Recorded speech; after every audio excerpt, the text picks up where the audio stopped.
বিসমিল্লাহির রহমানির রহিম। বাংলাদেশ ইসলামী ছাত্র শিবির কেন্দ্রীয় সংগঠন কর্তৃক আয়োজিত আজকের ঢাকা মহানগর কর্তৃক আয়োজিত আজকে এই মানব প্রাচীরে উপস্থিত রয়েছেন ইসলামী ছাত্র শিবিরের কেন্দ্রীয় বিভিন্ন নেতৃবৃন্দ এবং সাংবাদিক বন্ধুরা। আসসালামু আলাইকুম ওয়া রাহমাতুল্লাহি ওয়া বারাকাতুহু। প্রিয় সাংবাদিক বন্ধুরা, আপনারা সবাই জানেন যে 2013 সালের 5ই মে সারা বাংলাদেশ থেকে দল মত নির্বিশেষে ইসলামের মৌলিক কিছু দাবি আদায়ের লক্ষ্যে এই শাপলা চত্বরে হেফাজত ইসলামের ব্যানারে বড় একটি আয়োজন হয়।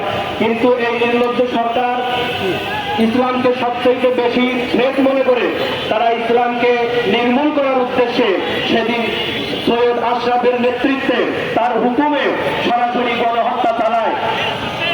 রাতের অন্ধকারে বিদ্যুৎ বন্ধ করে দিয়ে পাখির মতো গুলি করে আমাদের এই সর্বসাধারণ আলেম ওলামাদেরকে তারা হত্যা করেছে। একটা প্রধানমন্ত্রী কতটা নির্লজ্জ হলে সংসদে দাঁড়িয়ে বলতে পারে যে তাদের গায়ে রং মেখে তারা শুয়েছিল যখন প্রশাসনের লোকজন এসে উঠে দৌড় মেরেছে? এত বড় নির্লজ্জ একজন সর্বোচ্চ একটা রাষ্ট্রের নেতা কোনদিন কোন রাষ্ট্রে দেখা যায়নি। প্রাণ দিয়ে সাংবাদিক বন্ধুরা আমার, সেদিন যারা হত্যা হয়েছিল, নিহত হয়েছিল, মুখ ভুলে বলতে পারে নাই যে আমার সন্তানকে আমি হারিয়েছি, আমার ভাইকে আমি হারিয়েছি, এটা বলতে পারে নাই। কারণ এটা যদি বলে তাহলে বিচার চাওয়া তো দূরের কথা, নিজের পরিবার আরো বেশি মামলায় জর্জরিত হয়ে যাবে। আজকে 5 আগস্টের পরবর্তী সময়ে এই সকল শহীদ পরিবার বুকের আশা বেঁধে আছে যে তাদের ন্যায্য বিচার তারা পাবে।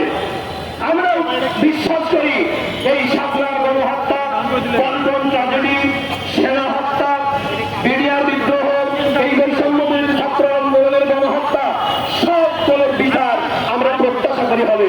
কিন্তু এখন পর্যন্ত এই অন্তর্বর্তীকালের সবচেয়ে বড় সরকারের সবচেয়ে বড় যে দায়িত্বটা ছিল সেটা হচ্ছে এই দোষকদের, আওয়ামী দোষকদের বিচার নিশ্চিত করা। কিন্তু সেই বিচার দৃশ্যমান আজ পর্যন্ত আমরা কিছু দেখতে পাই। প্রাণপ্রিয় ভাই আমার, আমি শেষ করছি একটা আল্লাহ রাব্বুল আলামিন সূরা হুদের 113 নম্বর আয়াতে বলেছেন যে তোমরা জালিমের দিকে ধাবো